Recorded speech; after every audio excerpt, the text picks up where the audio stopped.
From the Library of Congress in Washington, D.C.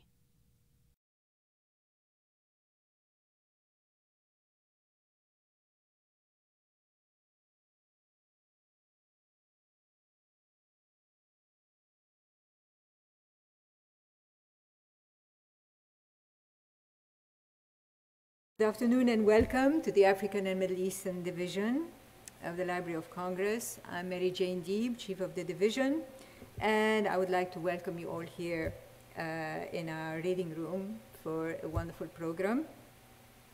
As most of you already know, our division is made up of three sections: the African, the Near East, and the Hebraic sections. We're responsible for materials from 78 countries in the Near East, Central Asia, the Caucasus, as well as from the entire continent of Africa, North and Sub-Sahara. And our Hebraic and Judaica collections come from all over the world. We also serve these materials to patrons here in our reading room and organize programs, exhibits, conferences, and other activities that highlight these collections and that inform our patrons about the countries and the cultures these publications come from. The librarians in this division, as well as in a number of other divisions, are themselves published scholars with a knowledge of the languages and cultures of the countries for which they are responsible. The African section is very active in acquiring and developing collections, briefing visitors from all the countries of the region, and organizing programs, symposia, workshops, and more. Last year, the African section, in partnership with the Poetry and Literature Center and the Africa Society of the National Summit on Africa, launched a new series called Conversations with African Poets and Writers.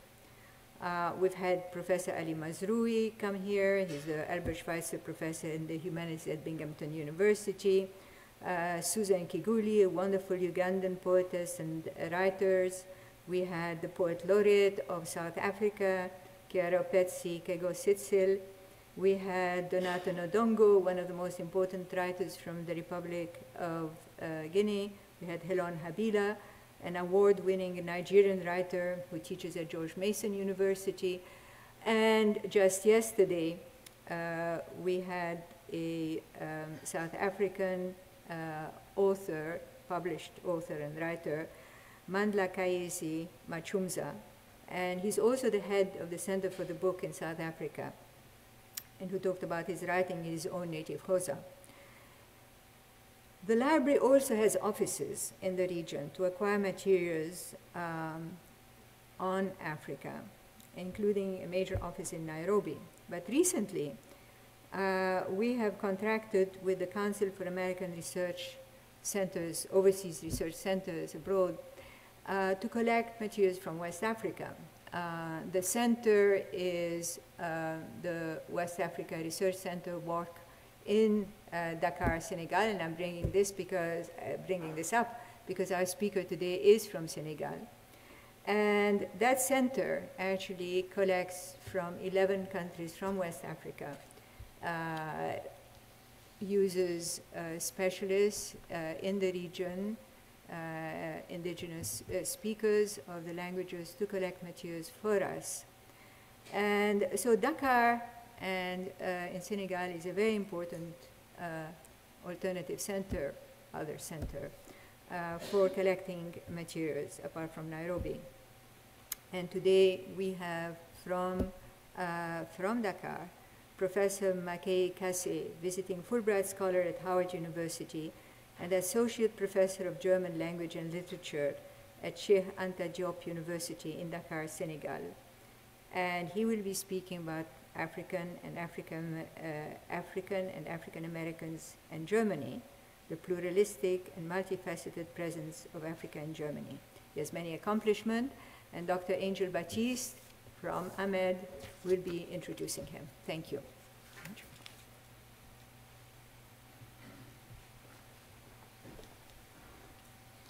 Good afternoon and welcome to the African section, or the African and Middle Eastern Division in the library.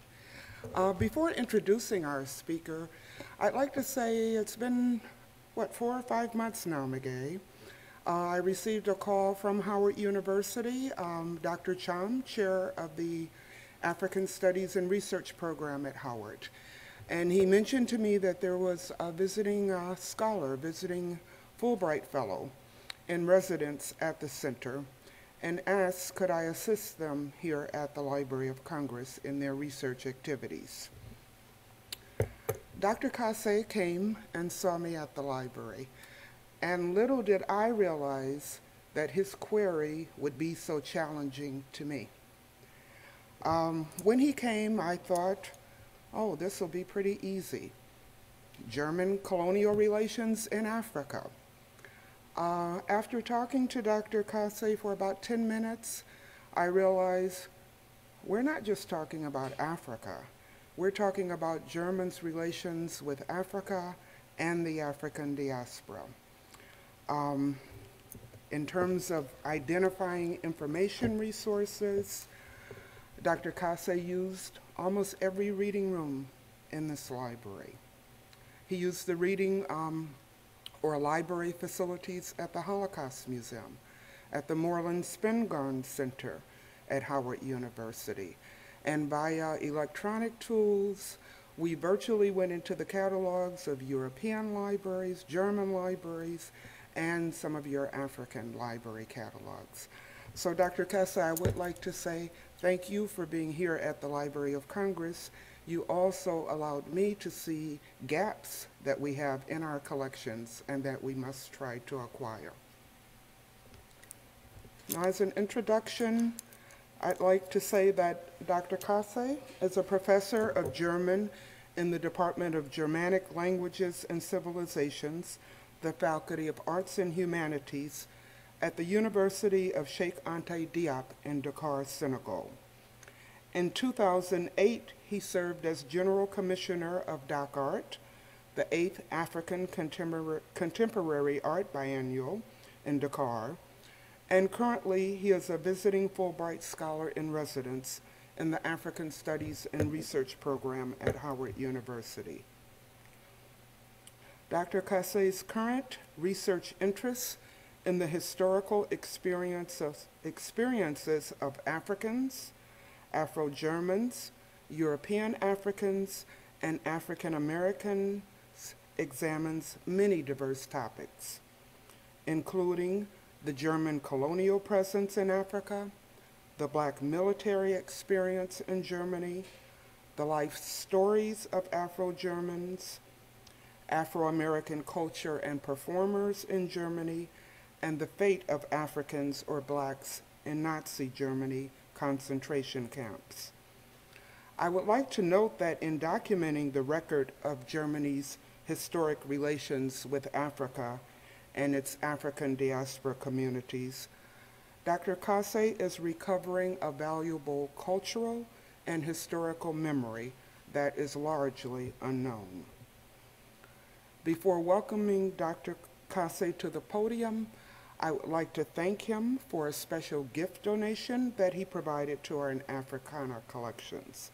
And this is a set of audio recordings or interviews of the personal accounts of African Holocaust survivors. Dr. Kasse.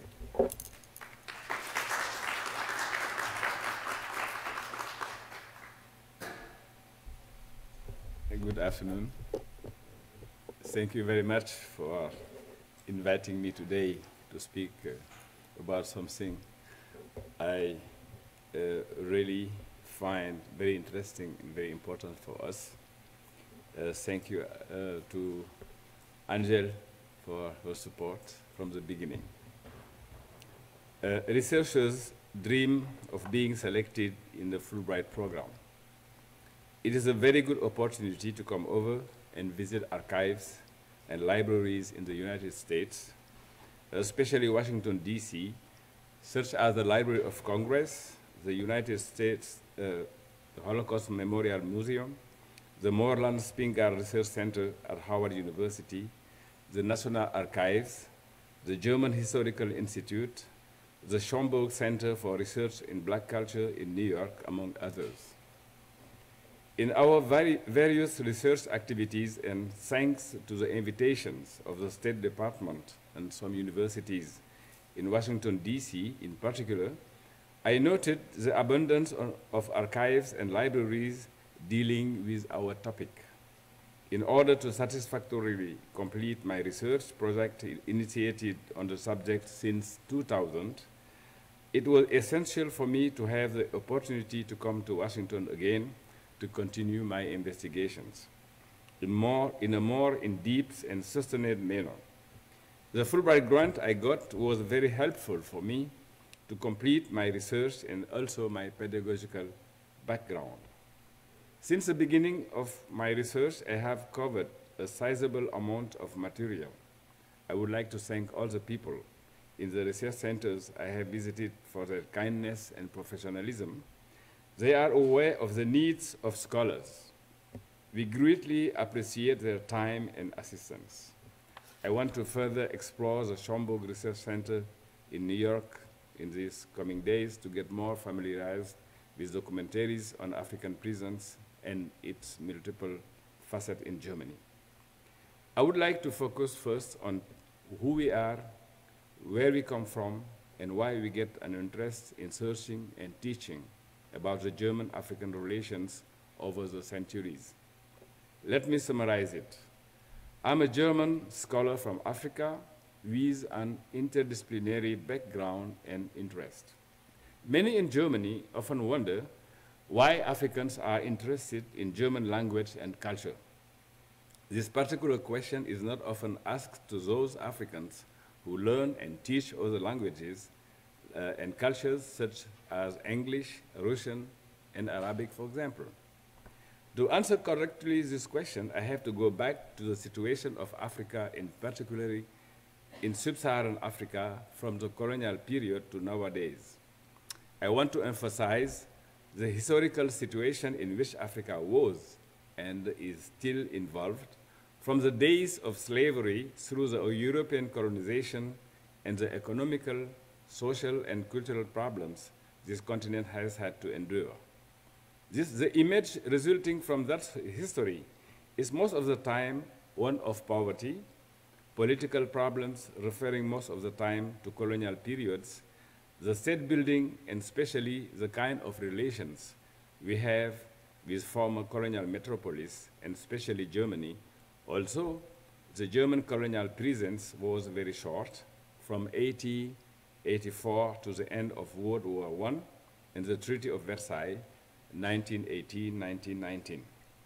Those problems result also from bad governance, economical strategies, which do not allow sustainable development and most of the time are imposed by the international financial institutions with structural adjustment programs and their effects, creating cash economies that displace subsistence economies and produce artificial unemployment.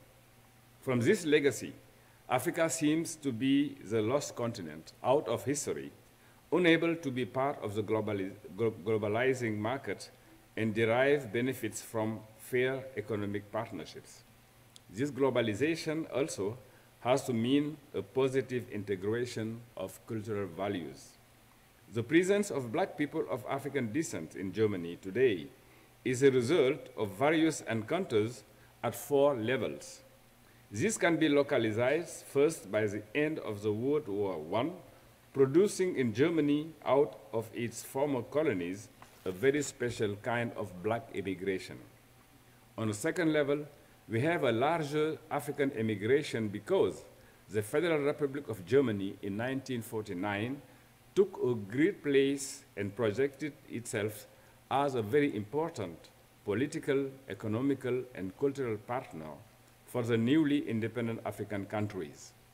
Immigration to Germany grew also because the Federal Republic of Germany wanted since 1950 to drive the European economy. Africans wanted to seize this opportunity but were confronted to cultural and social barriers. Germany wanted to be seen as the opposite of the other Germany, the German Democratic Republic, a very open and liberal society, trying to have with most of the African countries regular relations without any kind of or rejection and somehow racism. However, publication and experiences from outsiders tell a different story. The Federal Republic of Germany and its industries needed the natural resources Africa's and new markets. The presence of African students and scholars in this Germany was therefore justified and motivated by the policy and the ideological strategies based on the so-called economical miracle of the 70s, which continues despite some social and economical realities to focus the interests of young Africans whose dream it was and always is to participate in this success, hoping that the memory of the past will prevent its repetition. They attempt to get to Germany in a very complicated context, in which African immigrants were faced with problems of being accepted and integrated in the German society. The economic crisis did not let this policy of open doors for Africans continue, and this, like in France, in Great Britain, and Spain, led to many forms of restrictions for the immigrants. There are today between 300,000 and a half of million black people living in Germany, many of whom are African immigrants or students married to German partners. This immigration completes in the black images those populations comprised of descendants of children born to French colonial soldiers after World War I and African American soldiers after World War II. In our time, mobility of people and ideas throughout the whole world is essential. Therefore, I believe intercultural communication and dialogue are critical to accepting and integrating each other within our common cultural identity. The best-known African poet and theoretician of the negritude movement of the 50s, the former president of Senegal, former inmate of Germany after the French defeat of 1940 in a camp for colonial subjects where he learned German language and culture, was very aware of the significance of German culture and learned a lot from Johann Wolfgang Goethe's poetry, works, and theoretical approach of world literature.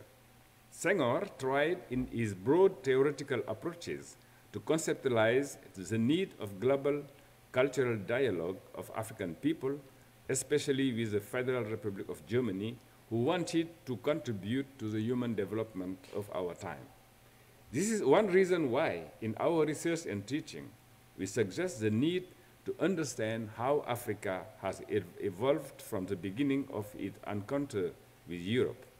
On the other hand, we try to give the framework for understanding why Africans are mostly rejected in Germany, somehow in a very conflicting way, because of a certain kind of image built over centuries regarding, first of all, the racial element.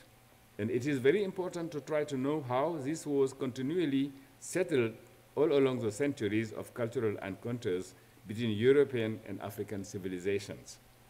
An important focus in my research is to explain how all that has come. Beside what we previously found on this matter in various publications, it seemed relevant to come to the United States to pursue the research that now integrated an aspect I had not considered in my earlier work, the African-American experience of Germany. I found out some parallels. Both Africans and African-American studies have indeed significant parallels that in relation to Germany, and my aims are to demonstrate how and why negative images persist. I teach at the Department of German Language and Civilization, which is not called a German department, because our students do not only learn the German language. From the first year to postgraduate level, the teaching provided is based on an interdisciplinary approach, which includes literature, language, history, philosophy, sociology, anthropology, ethnology, art in all dimensions, from movie to music and performing art. Angel talked about Dakar, the biannual Festival of Art, which General Commissioner I was 2008. This biennial covers all the African continent and the African diaspora. It is also based on a particular participatory approach which encourages students to contribute to building up the general and interdisciplinary knowledge imparted to them. So our curriculum is objective-driven, and as a former head of the department, director of the pedagogy and the university reform, and serving in the cabinet of the university president for over 14 years, I have successfully nurtured and supported students in achieving the highest academic accomplishment in that way. Our German studies, both in teaching and research, cover, as earlier mentioned, the indispensable language skills acquisition, but also German literature and German civilization, Germany across the centuries, the two German states from 1949 to 1989, and the unified Germany. Like I already mentioned it, and I would like to stress the point, because it is relevant to our coming into the United States. Our German studies are intercultural. We built bridges between historians, like I say, philosopher, linguists, development and economic experts, and many others. And we are strong believers in cross-fertilization. A great deal of my research and publications is about that precisely. I've taken part in a large number of conferences, congresses, national and international, and I'm a member of numerous international forums, which include the Society of Intercultural Germanistic in Germany, the International Association of German Studies, and the Association of South African Germanists. In the same way, I have actively participated to the setting up of the Association of Germanists in Sub-Saharan Africa, which brings together German scholars from French-speaking as well as English-speaking Sub-Saharan Africa. It is based on all these activities and in the interest for African-German relationship in all their facets that we understood the need to perform research on area which so far have been little researched or inadequately in their interdisciplinary aspect highlighted, in particular the contribution of Black African to German civilization and culture, economically and culturally. The treatment of Africa, Africans, and the African diaspora without excluding the African American because of their African descent, and Africans' image as such and as well. The results of my investigations prove that point, and it is new, interesting, and light up my research purpose in many ways. I want also to contribute to the existing body of work focusing on African and African diaspora relations with Germany.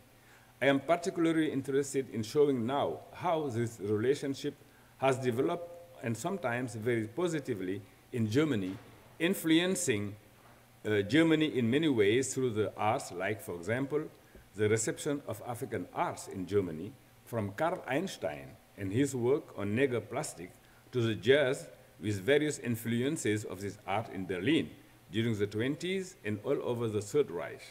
I want also integrate interdisciplinary aspects in this research, what I have found in the existing materials. This explains why, over the last few years, my research focuses on the presence of Africans and other Black in Germany from the 18th century through the end of the World War I to this day. It should be noted that my PhD dissertation, completed in 1980, investigated the image of Black people in German literature from 1870 to 1933.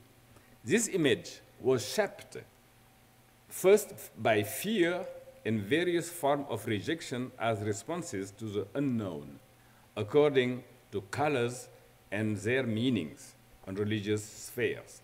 These have been produced down the centuries psychologically and racially motivated reactions long before German people ever saw Black people, to whom they even denied their humanity.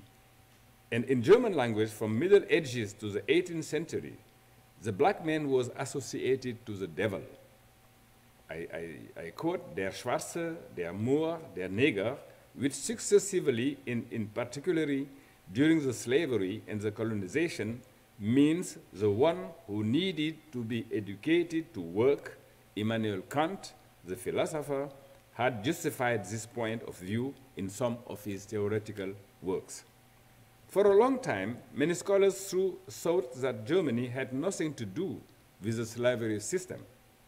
Even so, late Germany had taken part in the European slavery system. At the official end of the slavery, in 1848, the Africans found themselves in an era, the new industrial age, in which Europe and America were striving to develop.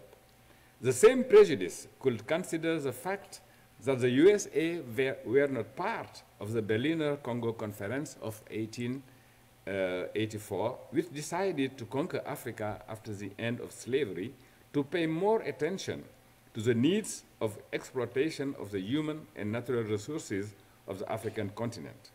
It may be the first relation in three ways: Germany, USA, and Africa, through the economical needs of Europe and America, in which African is the middle of the interest stand. The identity of the African was therefore ideologically, economically, and psychologically targeted, not only denied as a subject making his own history, to quote the German philosopher Hegel, who wrote that Africa was enveloped in the deepest night, not being capable to participate in the running of the world. It is in Hegel, 100 lectures to the philosophy. But he was also, because of that, and at the same time, subject to various kinds of discrimination. Africa was seen also in Germany as to be conquered. Also, this colonization was shorter than other European colonial powers.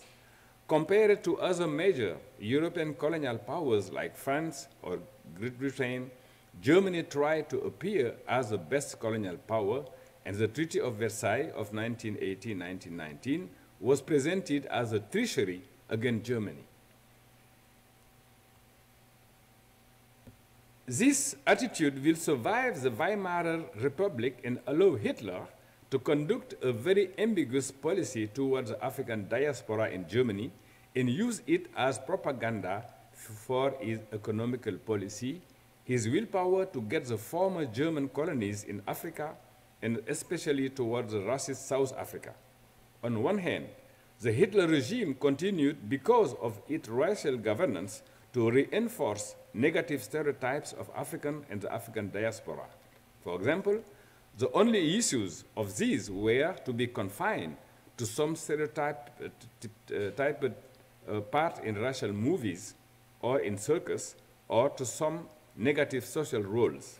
On the other hand, and conversely, this propaganda also sought to buttress his dream for colonial reconquest, like the promoting of a very special stereotyped kind of African arts in Germany, which reinforced the above-mentioned roles. For example, the German Africa show, under the concept of good German colonization.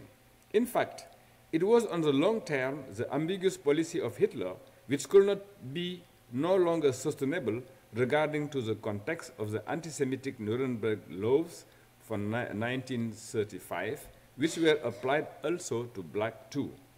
It seemed to me relevant to look at the legacy of the African image and its impact on the perception of Africans and African-Americans' life and culture in Germany, their struggles for rights, and their relation to Germany in a very productive way of understanding the Germans' history. That is somehow a way I see, for example, in the movie of our Senegalese film maker Sembène Ousmane, Camp de Charoy is the name of the movie. The Charoy Massacre was the mutiny by and mass killing of French West Africa troops by French forces on November 31, 1944. The tirailleurs involved, the former colonial troops involved, were former prisoners of war who had been repatriated to West Africa and placed in a holding camp awaiting discharge. Among other points, Sembène shows a part with a Nazi helmet.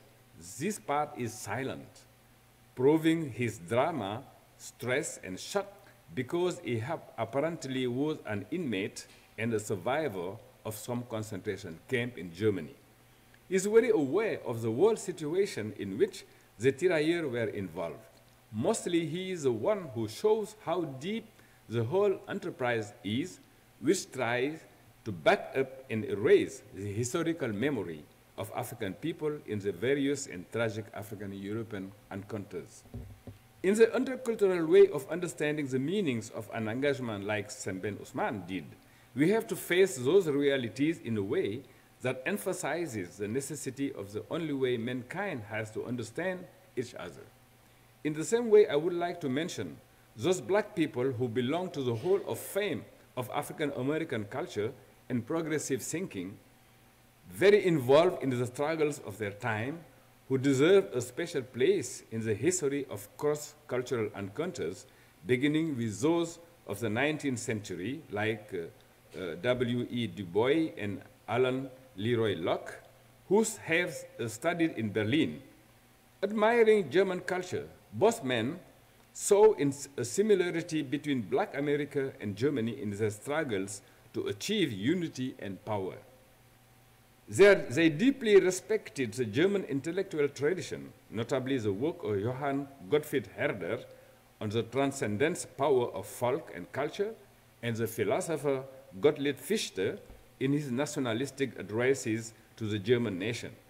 By the way, it is interesting to compare Du Bois and Leopold Sédar Senghor in their views on German culture. In this matter, Johann Gottfried Herder's work appears more progressive regarding Africa than Goethe. Also, both hated in their works nationalism and absolutism, and Herder went further to understand and fear the extreme to which the folk theory could tend, and that Jews and black men should enjoy full rights. In his work, Ideas upon the Philosophy of the History of Mankind, among other works of Herder, he quoted, I quote, "The notwithstanding the varieties of the human form, there is but one and the same species of man throughout the whole earth." End of the quotation. I want also mention the work of the activist Marie-Church Terrell. I discovered her, thank Angel, very involved in civil rights campaign and her relation to Germany through very important encounters which discusses interesting topics regarding the rights of people in a gender approach like the International Congress of Women held in Berlin 1904. She was the only black woman attending this conference, among others. Talking about intercultural communication and culture dialogue in the Afro-German relations, we mean being aware of how difficult it is to make it real despite the cultural differences and somehow the legacy of historical facts, which we should really understand and explain through education, knowing exactly who we are and where we come from.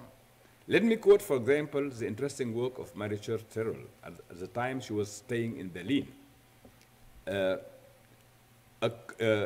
In his work, A Colored Woman in a White World, published 2005.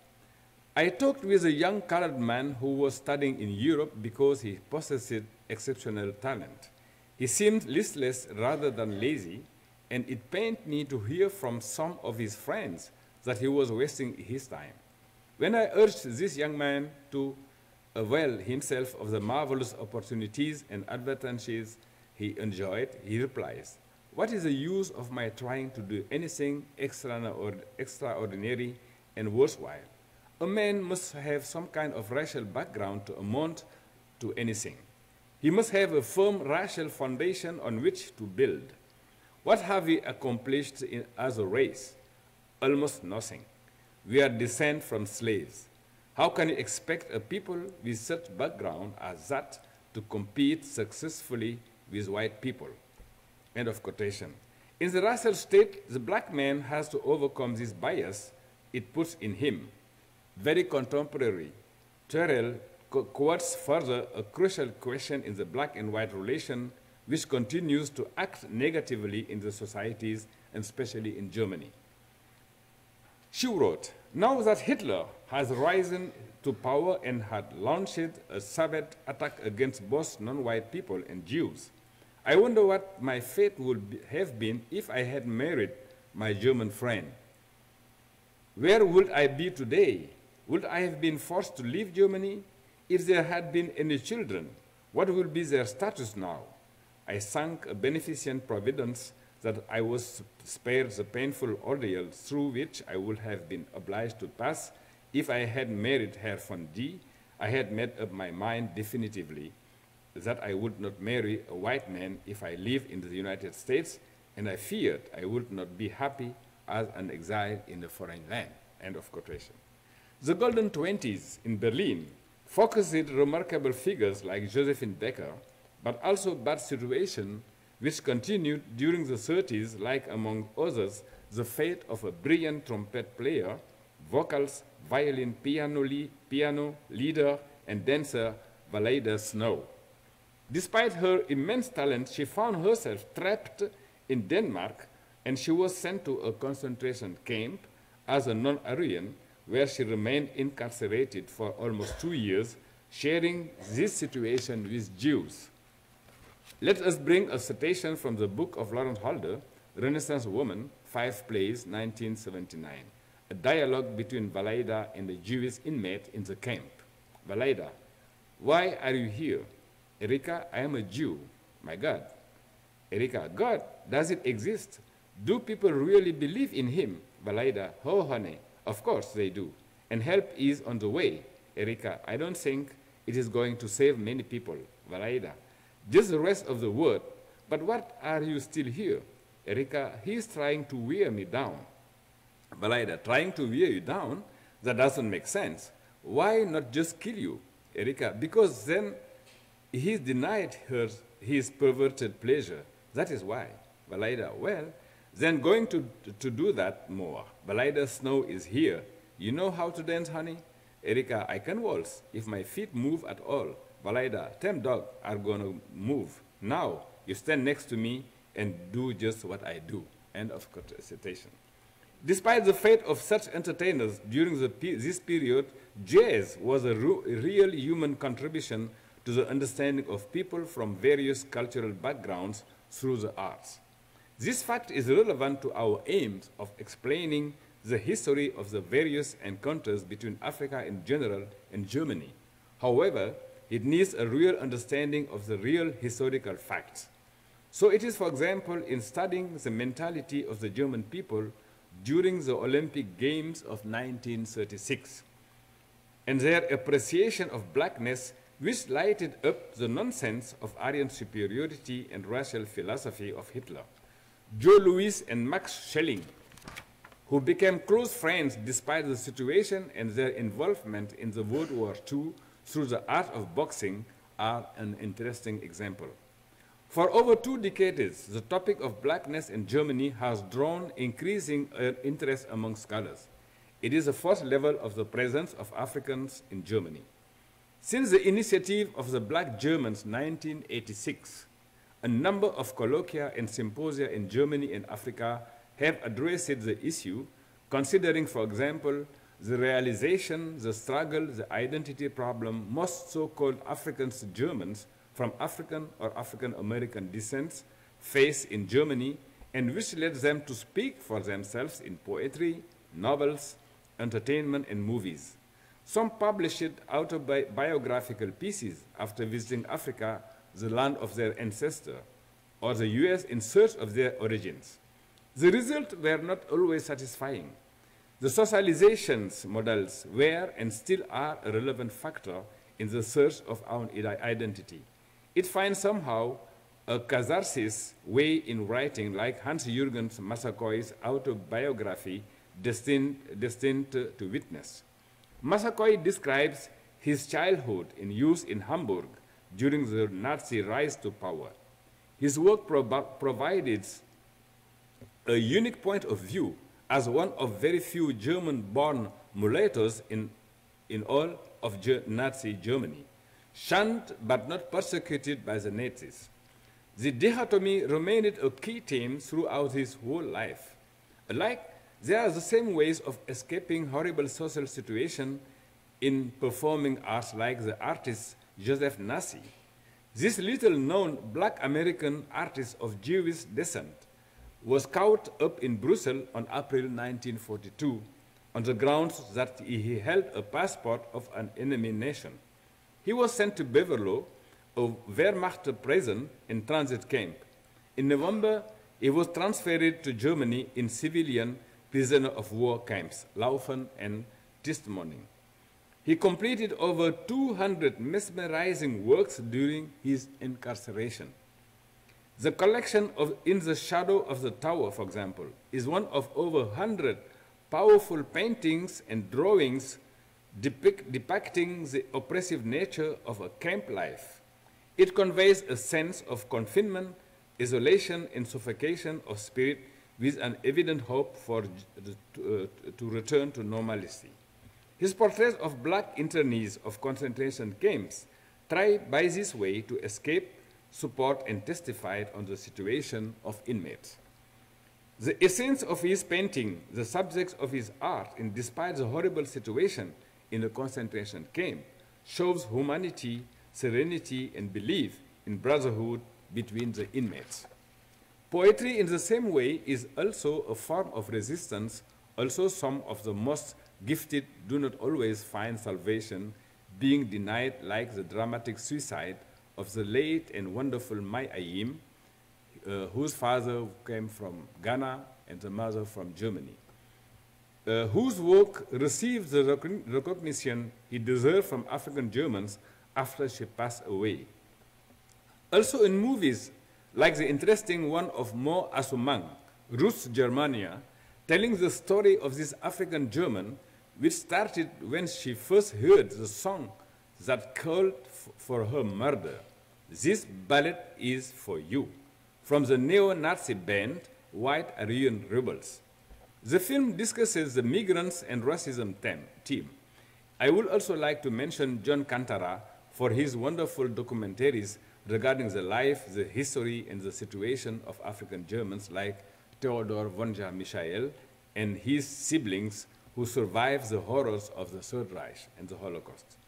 Participating to this interest for the legacy and presence of Africans and people of various African descent, having produced a number of articles and presentations on the subject, including interviews with some of them, and especially African survivors of concentration camp before they passed away, I keep discovering a large range of materials in the archives, like the minutes of the trials held by the USA after the World War II.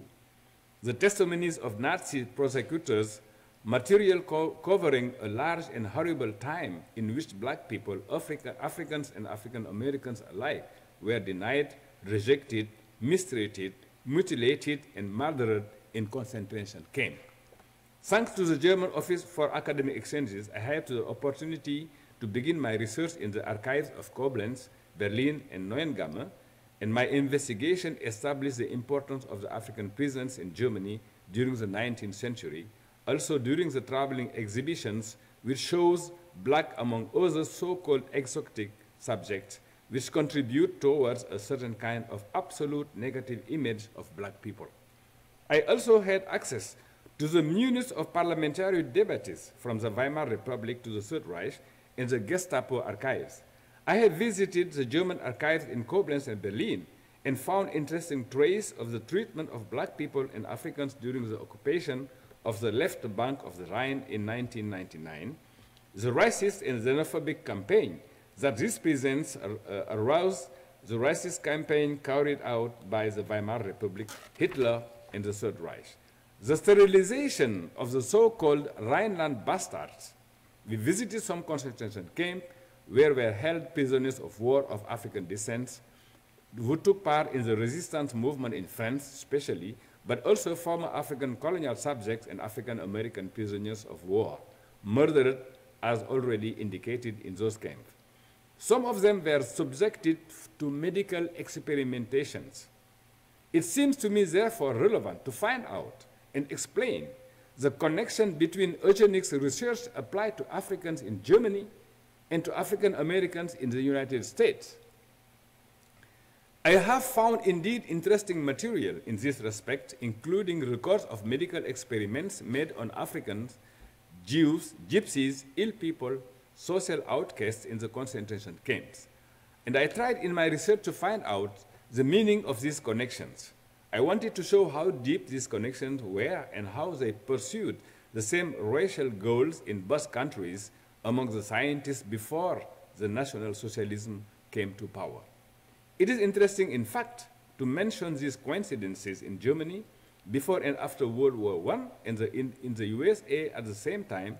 The victimization of Africans and African Americans, I mean, the eugenic control of African Americans, in fact, birth control, the medical experimentation on black Americans, medical apartheid, like Harriet Washington calls the Tuskegee syphilis experimentation in the USA, and the experiences of the scientists and doctors of the Kaiser Wilhelm Institute for Anthropology, Human Heredity, Teaching, and Eugenics in Berlin, involved in carrying out research according to the racial aims of the Nazi state. Dr. Wolfgang Abel was one of the scientists who joined the Kaiser Wilhelm Institute, like Professor Dr. Ottmar von Verschuer or Joseph Mengele and Eugene Fischer, preparing race experts reports for the NSDAP, which demanded that the group of the Rhineland bastards, a group of mixed-race children, not be allowed to propagate. 1913, Dr. Fischer's book, Die Revolte Bastard und das Bastardisierungsproblem by Menschen, The Bastards of Rehoboth and the Problem of Miscegenation in Men, is published. Fischer writes about the people of mixed blood in German Southwest Africa. We should provide them with the minimum amount of protection they require for the survival as a race inferior to ourselves. And we should do this only as long as they are useful to us. After this, free competition should prevail, and in my opinion, this will lead to their decline and destruction. It was a continuation of Eugene Fischer's work in Southwest Africa, where he began the sterilization of black Herero and Namas women after the genocide of this folk, October 2, 1904, which human cost at that time, 80%, 16,000 people, was very high. It was really a genocide of these people, of this folk. There are some similar attempts of building a master race at the same time in the USA and in Germany, and Hitler documents from Nazi war crimes show that blacks, both African American and African soldiers from Africa serving in the armies of colonial powers, were singled out for mistreatment once they were captured by the Nazis and subject to medical experimentation too. There are also abundant similarities made between the persecuted Jews and the Africans, which were continually produced and highlighted in German society during the Holocaust. My aim is in this direction to find out how these were ideologically, economically, and not least racially motivated. Another aspect in these similarities, which could explain the racial policy of excluding black people from any kind of positive cultural evolution, is the exhibitions of living black subjects at the end of the 19th century and the beginning of the 20th century in Germany. Best known were the traveling shows, wandering circuses, and exhibitions of black men and women, during which experimentations and studies were conducted to establish the inferiority of the black man. They were made on the subjects like those made on Herero's head, brought to Germany for their purposes after the genocide of 1904. This explains the relevance of our topic. Likewise, I also focused on the case of the children of black American GIs stationed in Germany after the defeat of the fascism in 1945. Those children born from love or sexual encounters between African American soldiers and local women grow up in traumatic situations resulting from the absence of their father, their African or African American's father, including the so-called brown babies during the occupation of Germany after the World War II. Their fate recalled somehow in Germany the situation of the Rhineland bastard after World War I during the Third Reich. It was no more comprehensible and acceptable to think about sterilization But long debates in parliament and in the society took place to know what to do with those children. The families were not willing to accept them because of the shame they carried. An issue seemed to determine the fate of those children, to send them in Africa or to find for them foster families in the USA among willing African-American families. The fate of the brown babies in Germany, as in the United States, their problem reported in the German and American newspapers, and more recently, 2011, in the German movie called Brown Babies, to remind the essence of exclusion and rejection of these children, African-American descent. It is interesting to study, on one hand, the racism those GIs were exposed in their own country, in the United States Army, as normal citizens of a country in conflict with a racist state, forgetting for a while the discrimination they were subjected to. On the other hand, the same kind of discrimination they were exposed to in Germany as black inmates in concentration camps, the way some of them were murdered and lynched, and almost in the same context of rejection of blackness, like in the USA, nearly at the same time, which is reflected in the Nazi propaganda. These soldiers were black, and that came with all negative and derogatory traits attached to that by the dominant ideology of the time. It is very important for me to be aware of the many studies conducted on the same issue to try to summarize and analyze them from a new historical and intercultural perspective, and to try to understand how many facts contribute to the negative black images during the colonial and post-colonial German periods. This intercultural perspective means new ways of producing knowledge and transforming social relations. I shall conclude by saying how important it is today to analyze and understand the different way of intercultural communication in the African studies, with the help of research based on cultural aspects of so many encounters, which are enhanced by the mobility in the new form of globalization of the world.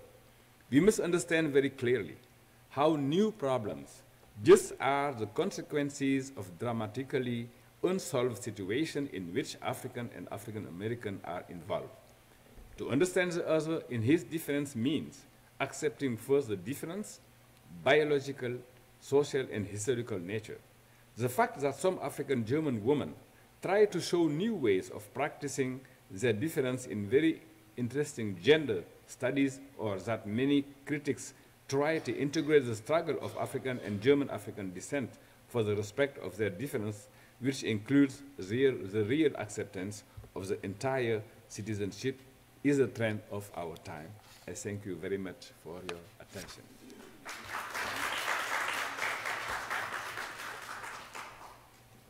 Thank you, Dr. Kasse.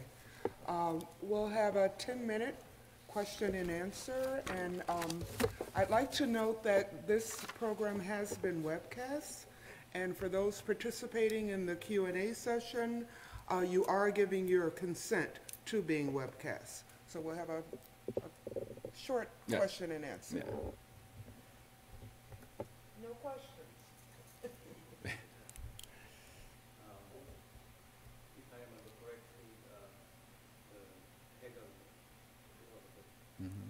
Stated that history began in the East and ends in the West.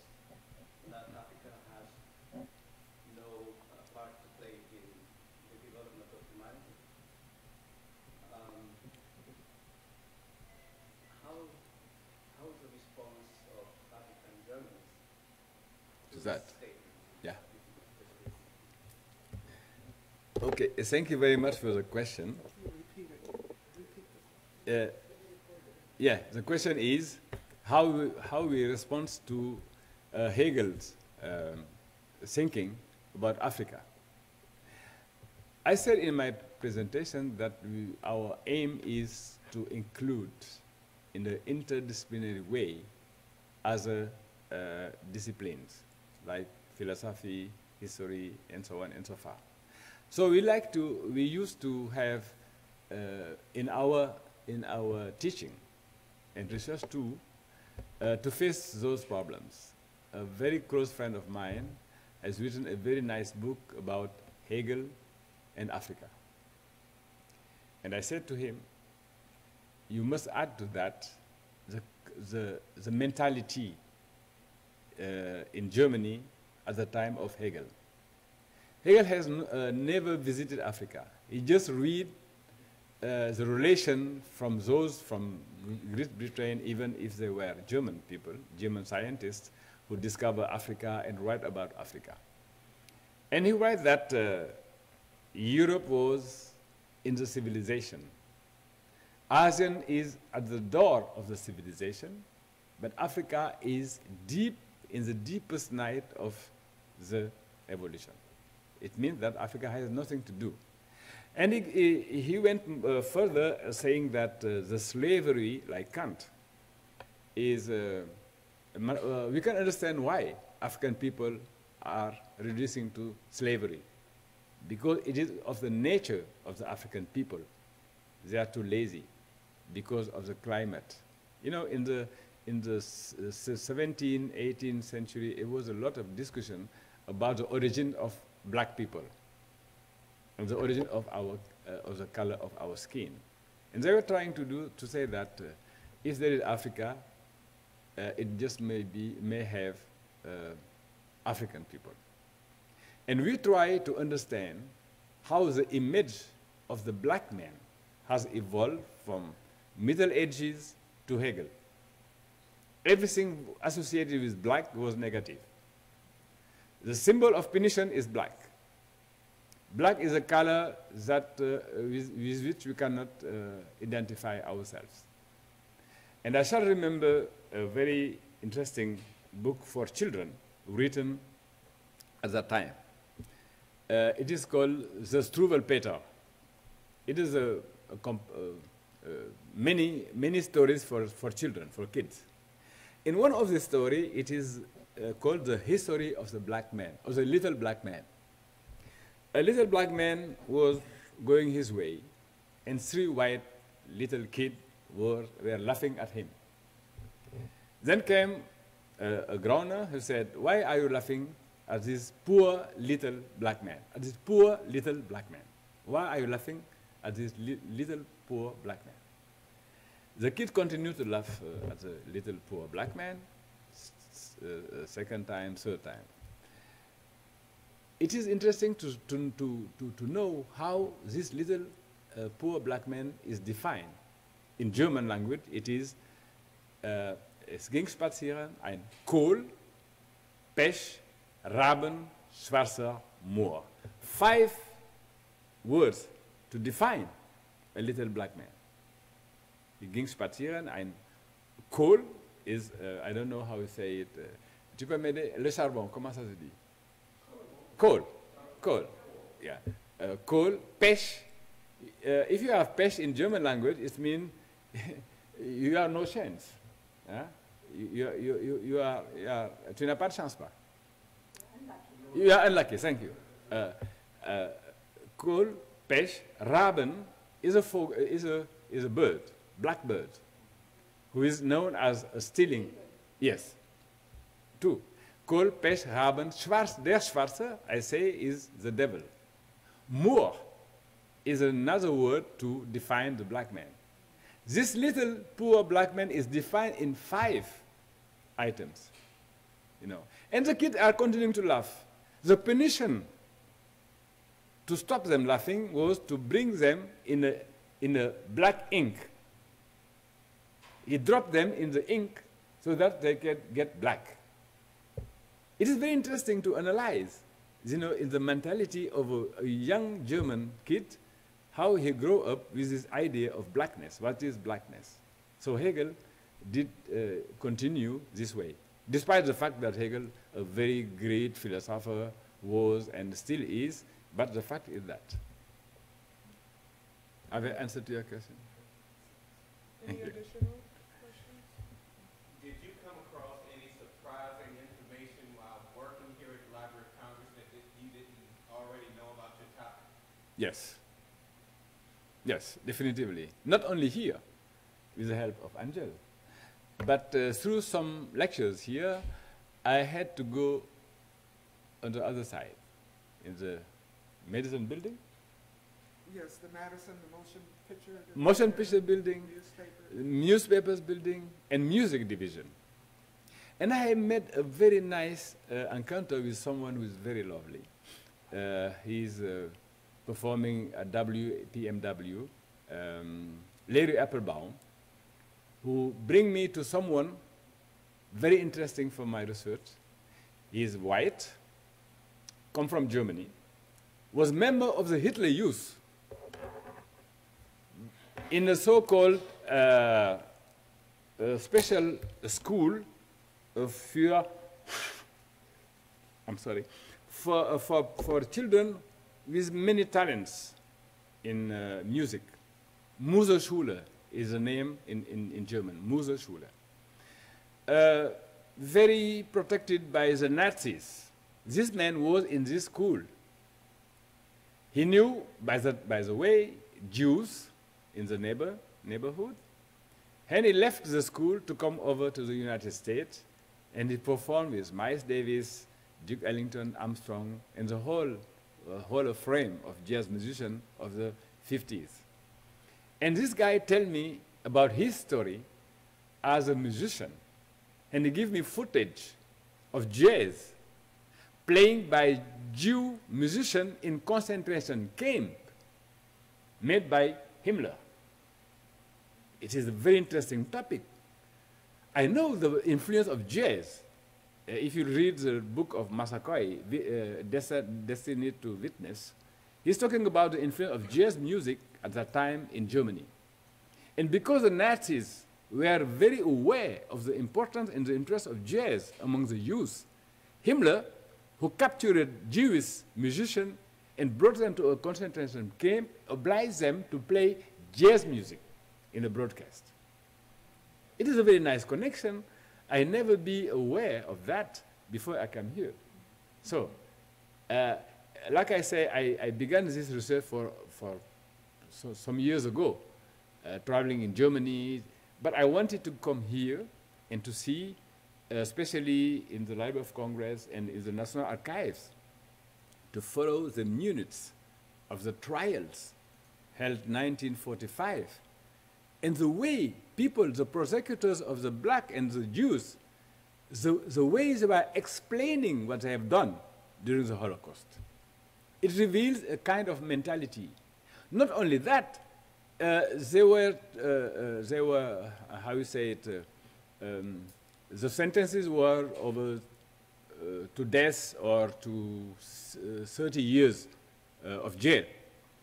And the interesting thing is the letters written by the neighbors to testify, to try to justify their behaviors during this period, from the church, from any kind of people dealing with that matter. I say, even if you are talking about the end of the Nazi era, 1945, it is not surprising that during these years, nothing very deep was done in Germany to face the Nazism. I remember in one book which brings very high debates, Hitler's, the man who wanted to follow Hitler is the name of the book. I translated, but it is not the correct translation. But the idea is, how did the German people follow Hitler? And I found here some nice, interesting thing also regarding Leni von Riefenstahl, who made a very nice movie, a very important movie, during the rise of the Nazi power, but not only that, the Olympic Games. The most beautiful pictures we have on the Olympic game, and to Jesse Owen, we have it through Leni von Riefenstahl, who years after made a very nice book about African from Nubia. You know, this kind of black man, very strong, very nice. You know, sometimes you discover something, it is the interest in the research. You discover something, and you go further. You get a next interest, the next thing. You know, it is amazing. I would like really to thank all the people here who were very helpful for that matter. Okay, thank you, Dr. Kasse. And I'm sorry for my very bad English. Okay. That concludes our program, and we thank all of you for joining us today. I see a number of new faces here in the African Middle Eastern Reading Room. Please visit our website and join us for other programs. Thank you. Thank you, Angela. That's great. Thank you. That was fantastic. Merci. That was vraiment. Vraiment. This has been a presentation of the Library of Congress. Visit us at loc.gov.